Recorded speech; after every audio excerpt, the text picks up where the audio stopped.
Pour moi, les élus sont des soignants. Leur rôle, c'est de prendre soin d'un territoire et d'une population. Un élu, c'est le reflet de la conscience collective. C'est celui qui a les mains dans le cambouis. C'est celui à qui on colle toutes les responsabilités. Je ne suis plus maire, parce que je suis contre le cumul des mandats dans la durée. On avait décidé qu'on ferait un mandat et pas plus. Pour justement, puisqu'on voit ça comme étant un service à la population et pas du tout une réalisation personnelle. La transition, c'est un problème de tous et nous devons, nous, élus, nous engager en première ligne. Les 10 maires ici présents sont les précurseurs de cette transition. Cette volonté de la jeunesse d'aller vers beaucoup plus d'écologie, de préservation de l'environnement, qu'on s'empare beaucoup plus fort de ces questions, elle n'est pas entendue au niveau politique, enfin elle est entendue avec un gros temps de retard systématiquement. Tous les frileux n'y vont pas. On sait que les produits phytosanitaires sont extrêmement dangereux, que ça a des impacts au niveau humain, au niveau de la flore, au niveau de la faune, au niveau aussi des nappes phréatiques, etc. Donc c'est quelque chose quand même d'importance.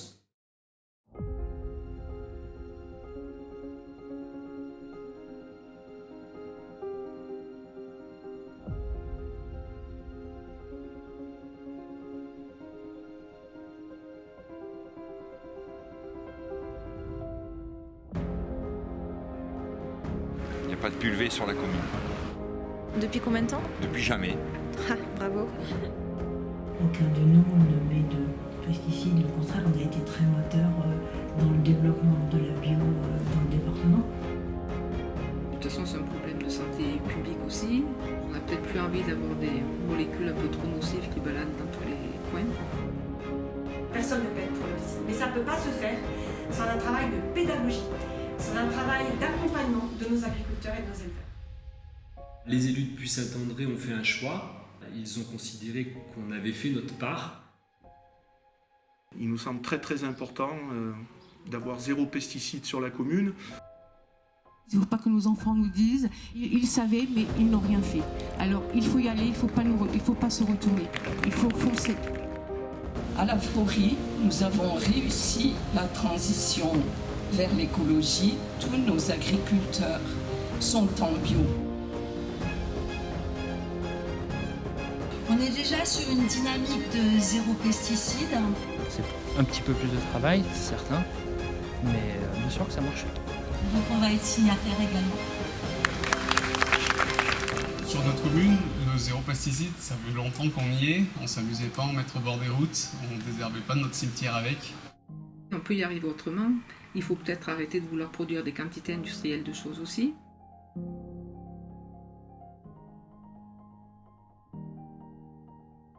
D'un côté, il va y avoir des grands élans, dire oui, il faut aller dans cette direction-là, et en même temps, on n'abandonne pas. Le plus dur, c'est changer les mentalités, changer les pratiques collectives. Je me rappelle, il y a peut-être 30 ans ou 35 ans, une des premières réunions que j'avais été, justement à l'époque c'était un signum pour dire mais il faudrait qu'on trie nos poubelles, ça avait été les hurlements de rire dans la salle, quoi. Nous, on voit bien au lycée tous les produits chimiques hyper dangereux qu'on récupère, il y a une société qui vient les chercher. C'est des pratiques qu'on ne voyait même pas il y a une dizaine d'années. C'est-à-dire il y a une dizaine d'années, on faisait nos TP de chimie, on versait tout dans l'évier, ça allait dans la Luye, les poissons en profitaient, ils étaient jolis, très colorés, plutôt sur le côté. On a quand même connu la problématique de l'amiante. Moi, je suis bien placé pour en parler. Mon père était maçon. À 13 ans, j'étais sur les chantiers.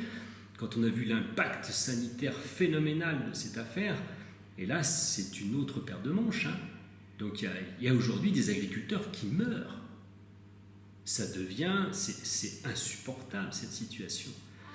Il y a des enfants aujourd'hui qui sont touchés de plein fouet. Avant que tout soit emporté, je veux retourner dans l'allée, entendre les séquoias chanter. Je suis enseignante depuis 34 ans. Je me pose la question sur quel est l'impact de toutes ces substances, sur tous ces plastiques aussi. On dit qu'on mange une carte de crédit par mois dans nos intestins ou dans notre cerveau.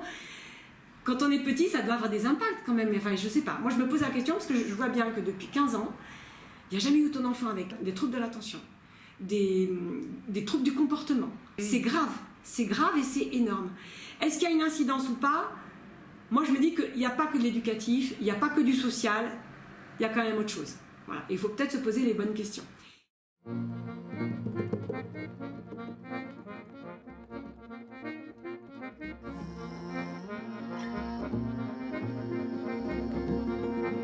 Je pense que nos systèmes immunitaires se sont affaiblis au cours des temps, avec une alimentation de masse qui a perdu toutes les racines originelles. Sachant que chaque fois qu'il y a un agriculteur qui est malade, on se pose quand même tous la question de savoir si c'est pas les produits dont il servait lui qui ont fini par rendre malade. Trop souvent, on parle que d'agriculture. Il faut parler d'agriculture et d'alimentation. Je crois qu'on finit par faire tous plus attention à notre santé, et notre santé, elle passe aussi par l'assiette. Et donc elle passe aussi par la culture. Et puis la culture, ça passe aussi par un bon PLU qui a gardé des terres pour les agriculteurs. En avril 2019, il y a eu 700 millions d'euros utilisés dans le programme Ecophyto. C'était le programme qui permettait en France que l'agriculture se transforme et passe en arrêt des pesticides. Au lieu de baisser de 50%, nous avons augmenté de 20% la production et l'usage de pesticides en France en dépensant 700 millions d'euros. L'air est pollué, l'eau est polluée, il n'y a plus rien. En 2008, quand on a été élu, nous, on a déjà arrêté tous les pesticides au niveau communal. C'est-à-dire que les services de la commune, que ce soit au cimetière, que ce soit dans les espaces verts, on leur a interdit d'utiliser des produits phytosanitaires. Et on a déjà demandé à ce qu'on abandonne tout ce qui était engrais, NPK, phytosanitaires, nous rendant de belles fleurs. Oui, j'entends quelques étoiles qui vibrent. Oui, ça commence à prendre. Il y a eu la loi Labbé, le sénateur donc, du Morbihan, qui lui a déposé une loi qui a été... où il y a eu le décret qui interdisait l'usage des pesticides par les particuliers. Donc la commune, les particuliers. L'intérêt pour nous, c'était à la fois d'accompagner les communes qui, elles, sont en réelle difficulté, de montrer un choix communal, de faire qu'à l'avenir, il n'y ait pas de nouveaux pesticides, et puis de montrer l'exemple.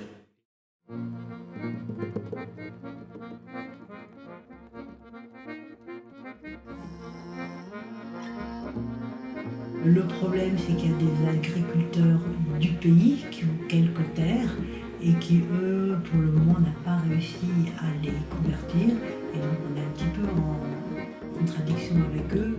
Je suis admiratif de certains de mes collègues maires qui vont réussir à mener cette démarche, sur laquelle il y a encore des gens à convaincre sur leur commune, etc. Et je pense que c'est un travail long et difficile. On n'est pas contre le monde de l'agriculture, bien au contraire. On est là pour défendre les agriculteurs. Ce qu'il faut, c'est les aider à cette transition. Ça ne peut pas se faire sans eux. Vous pouvez affirmer que vous arrivez très bien à survivre sans pesticides? Mais moi, je suis bio depuis 30 ans, donc je ne peux pas dire l'inverse. Je viens vous voir aujourd'hui parce que je suis agriculteur depuis une quarantaine d'années. Je suis agriculteur en bio depuis un peu plus de 20 ans. Ça veut dire quand même que pendant un moment, j'étais en conventionnel et que je suis passé en bio. Et c'est pour vous dire que au lieu de faire la leçon à ceux qui ne sont pas en bio, je pense qu'il est important de pouvoir dire que c'est possible, surtout dans notre territoire. Nous, on n'a que des agriculteurs en bio. Sur la commune, on a 3 maraîchers bio. Tous les éleveurs de la commune n'ont pas de pulvé.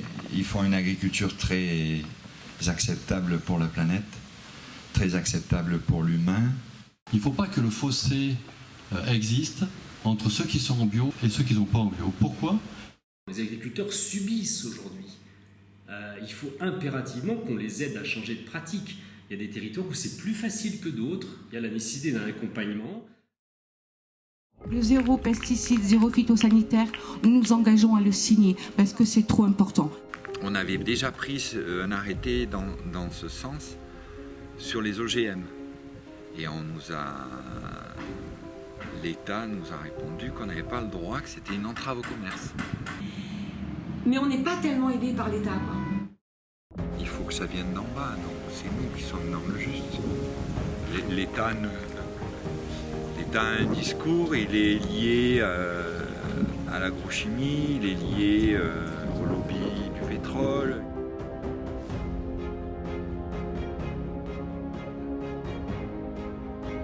Là, en l'occurrence, on nous dit « vous n'avez pas le droit de prendre soin de vos populations ». Donc c'est pas anodin, surtout en plus en période de Covid, parce qu'on nous dit le contraire avec le Covid. Donc en quelque sorte, on se trouve bien, nous, dans l'obligation de se substituer au rôle de l'État dans cette affaire. Il y a quand même 6 communes de France, des communes en périphérie de Paris, dont l'arrêté est aujourd'hui encore valable. Parce que le plus gros utilisateur de pesticides en France, c'est qu'une fois qu'on a pris l'arrêté, la SNCF régionale nous a sollicité en demandant une copie de notre arrêté. Donc on a voulu savoir pourquoi et on nous a répondu pour le respecter. Donc on s'est dit comme quoi notre arrêté sert à quelque chose parce que le seul utilisateur de pesticides a décidé de respecter notre arrêté. Vous, le peuple, qui avez le pouvoir de créer les machines, le pouvoir de créer le bonheur, vous, le peuple, en avez le pouvoir de rendre la vie belle et libre, le pouvoir de faire de cette vie une merveilleuse aventure. Alors, au nom même de la démocratie, utilisons ce pouvoir. Il faut tous nous unir.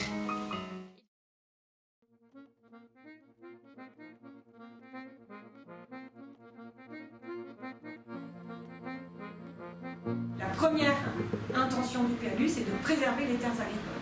Que les gens construisent, mais peut-être pas de partout, quoi. Donc les bonnes terres qui sont propices à la culture, on les garde. On a un partenariat avec la SAFER et le département, on a fait une convention tripartite et on essaye au maximum que les terres, lorsqu'il y a des ventes et autres, reviennent aux jeunes agriculteurs et non pas conforter des grosses exploitations qui tournent déjà et qui n'en ont réellement pas besoin pour vivre. Et on est arrivé à stocker 15 hectares de terre qui ont été redistribués en novembre dernier, qui ont permis le confortement de plusieurs exploitations et qui ont permis aussi à quelqu'un qui a replanté des vignes sur la commune d'acheter des terrains pour faire de la vigne. Donc moi, ça aussi, c'est des choses dont je suis fière. On a baissé de 75% la consommation d'eau potable, on a baissé de 30% la consommation d'énergie des services publics. On a aussi une microcentrale, la microcentrale de Cristillon avec Seillac, où on produit notre énergie, donc c'est l'énergie qui est produite et qui est revendue. Sur la communauté de communes, on a baissé de 45% la production de déchets, d'ordures ménagères résiduelles. On travaille beaucoup sur justement tout ce qui est compostage, recyclage, etc., en lien avec la communauté de communes. On a fait une zone test sur la commune, donc on a mis des couvercles à tambour avec un petit badge, comme ce qui s'est fait en Brême. On est arrivé 10 ans après eux, donc on s'est servi des erreurs qui avaient été faites à l'époque pour ne pas les refaire. Enfin, le but, c'est de valoriser les gens qui trient. Comme ça, celui qui trie paiera une redevance moins élevée que son voisin qui ne trie pas. Après, le voisin, s'il n'a pas du tout envie de trier, écoutez, moi j'avais arrêté de penser que j'allais changer la mentalité des gens aussi, c'est pas grave. On a baissé cette année, on a eu 40 000 € en moins à payer pour les ordures ménagères. Donc les gens se sont bien appropriés la chose, ce qui est plutôt intéressant.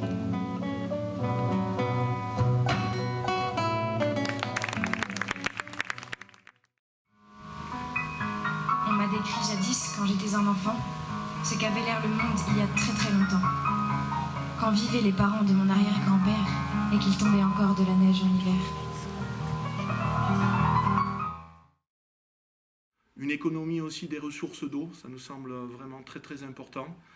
On a aussi décidé de remplacer les plantes qui demandaient beaucoup d'eau par des plantes qui en demandaient beaucoup moins. On a l'ambition de produire aussi avec notre eau potable, donc faire une picocentrale, comme l'a fait Briançon sur plusieurs captages d'eau. On a beaucoup d'eau. Une eau pure et limpide coulait dans les ruisseaux, où venaient s'abreuver chevreuils et orignaux. Et on a voulu que cette gestion de l'eau, elle revienne à la commune. Donc c'est une gestion communale. Ça n'a pas été sans mal, hein. C'est vrai que c'est compliqué.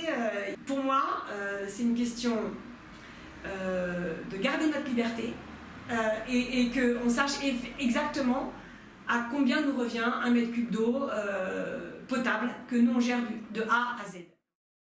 Là, on a réservé cet espace pour stocker du broyat d'arbres et qui est après utilisé dans les potagers ou dans les espaces verts de la commune. Ce bois, il est fait sur nos pâturages. La forêt reprend ses droits, dès qu'on la laisse faire, elle reprend ses droits sans aucune honte. On coupe pas tout parce que avec le réchauffement climatique, c'est bien d'avoir les pâturages un petit peu à l'ombre, mais on fait une forêt claire. Entends les séquoias pleurer. Pendant 10 ans, on a broyé le bois en le laissant par terre. On a beaucoup usé de mécanique et de gasoil pour ça. Et à un moment, on a dit il faut arrêter de tout gâcher. On va utiliser le bois, le déchiqueter, le stocker et en faire un combustible.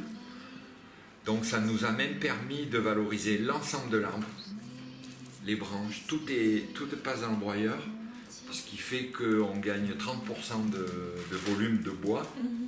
Et les gens viennent chercher du broyat pour mettre dans leur jardin. Donc il a fallu leur expliquer, ce qui est quand même pas trop compliqué, qu'au lieu d'acheter des écorces de pin en jardinerie qui coûtent cher et qui acidifient tout, qui ne marchent pas, venez chercher du peuplier qui arrive à 1 km de chez vous, là, sur la même commune, et vous verrez, chez vous, ça poussera très bien. Et du coup, on a des gens qui sont affamés de broyat, et dès qu'on a du broyat, pouf, tout le monde arrive. Ça a été un travail de fond, mais ça a marché, quoi. Et nous allons mettre en place, donc le 22 septembre exactement, l'extinction de l'éclairage public en milieu de nuit. Nous faisons donc des économies d'énergie, puisque nous allons baisser notre facture de 40%, notre facture d'électricité. Nous avons fait l'extinction des lumières la nuit. On veut éteindre les lumières parce qu'on sait que c'est mauvais pour l'écologie, on sait que c'est mauvais pour les petites bêtes, on sait que c'est mauvais pour les gens aussi, parce qu'on a besoin d'avoir du noir pour se reposer. On prend notre lampe de poche, on le sait très bien, on sort le soir. On a mis en valeur aussi dans nos cantines des enfants qui mangent bio au maximum, à 90%, local. Ça j'y tiens, parce que le bio c'est bien, mais le local c'est mieux. D'une bonne nourriture faite familialement et qui est produite ici et qui est livrée ici chaude, en liaison chaude, ça j'y tiens. L'acte d'achat, c'est l'acte politique le plus puissant. C'est le plus puissant et le seul qui fonctionne, que ce soit à gauche, à droite, quels que soient les bords politiques. Il y a aussi l'enseignement qui est à réinventer. L'agriculture plurielle, qu'il n'y en a pas qu'une. On va demander à ce que nos écoles aient une approche sur l'écologie un peu plus forte pour obtenir, pourquoi pas, un label qu'elles avaient autrefois, donc un éco-label, peut-être de la permaculture dans nos écoles. La politique qui a été menée, c'est, vous ne connaissez pas notre plan d'eau, mais c'est un endroit qui est plutôt nature, et on essaie de concilier un peu tout, donc les oiseaux, les plantes, les pêcheurs, les kayakistes, rafteurs. On a continué à favoriser la première et la deuxième coupe, ce sont les moutons et les chevaux. Et après, quand il faut passer un petit coup de machine derrière, on passe un petit coup de machine. On a fait mettre les moutons au printemps pour tendre un petit peu, mais après de tout l'été, j'ai pas tendu du tout les espaces verts. Et du coup, on a plus de biodiversité grâce à ça. Et je sais que Grenoble s'y est mis, enfin, il continue dans cette optique. Versailles aussi. Il y a pas mal de communes maintenant qui passent là-dessus, quoi. Et puis ça nourrit, c'est de l'herbe. L'herbe, c'est fait aussi pour nourrir les animaux. Tout le monde est gagnant dans ce genre de partenariat.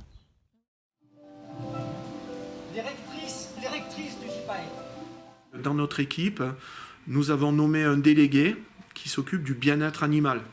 Donc voilà, c'est un signe fort aussi. Il y a des humains, il y a des concitoyens, mais il y a aussi des animaux et on tient à ce que tout ça se fasse en bonne harmonie. Donc on fait un potager solidaire avec le secours populaire et des habitants qui entretiennent des jardinières et dont la récolte après elle est donnée au secours populaire. Donc ça c'est ce qu'on a eu. Nous ce qu'on voulait c'est vraiment privilégier nos producteurs avec une charte particulière sur comment on produit, qu'est-ce qu'on produit. Donc c'est un marché de producteurs-cueilleurs qui s'étend, qui accueille des producteurs de Châteauroux à la Grave. On ne vend que ce qu'on produit avec ce qu'on a ramassé ici, ce qui est local. On a une ressource ici, c'est pas valable pour Paris, même ici. On a la ressource. Et ça fait pas travailler le golfe Persique, ça fait travailler les gens ici. Alors là, pour le coup, si c'est pas de l'économie circulaire, je sais pas comment ça s'appelle, hein, parce que c'est produit sur la commune, consommé sur la commune. Et puis les gens, franchement, ils ont vu l'intérêt. Ta part, et tu fais ta part, et tu fais ta part, et tu fais ta part,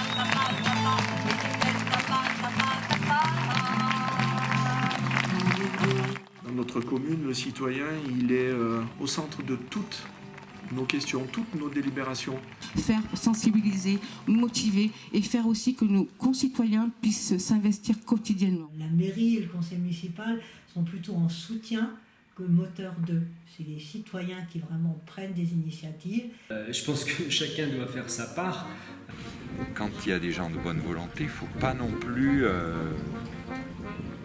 que les regarder faire.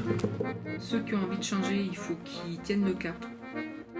Cette transition vers zéro pesticide ne peut être que le résultat d'un travail commun entre les agriculteurs et leurs représentants, les associations, les citoyens et les citoyennes.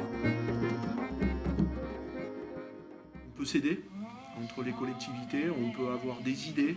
Et puis c'est toujours intéressant de voir ce que font les autres parce que c'est enrichissant pour nous de savoir qu'on n'est pas tout seul, parce qu'à force d'être le seul village gaulois assiégé, là, au bout d'un moment on s'épuise. Et après se retrouver des fois pour en parler, c'est encore plus intéressant, quoi. Et puis ça permet à chacun de s'enrichir et de faire encore mieux. Nous, on a aussi appris qu'on pouvait concilier la préservation de l'environnement, aller dans le bon sens, mettre en valeur la nature, tout en poursuivant notre petit bonhomme de chemin, tout en préservant notre cadre de vie, tout en conservant notre développement. Il n'y a pas vraiment de contraintes. C'est sûr que la maison brûle là, et je suis d'accord avec Nicolas Hulot que ça va peut-être être trop tard. Mais, mine de rien, il y a quand même des grandes évolutions. On est au cœur de notre environnement et on a aussi envie de le protéger parce qu'on peut savoir aussi qu'il est un peu fragile quand même. C'est que la transition écologique ne sera que si elle est démocratique, d'une part, donc ça nécessite des besoins, et elle ne sera que si on répond aux besoins primaires des populations. Que notre sol retrouve un peu de paix. Allons-y, quoi. Allons-y ensemble, avec le sourire. C'est au contraire, aller dans le sens du futur. Je me suis appuyée à la beauté du monde et j'ai tenu l'odeur des saisons dans mes mains. Merci à tous.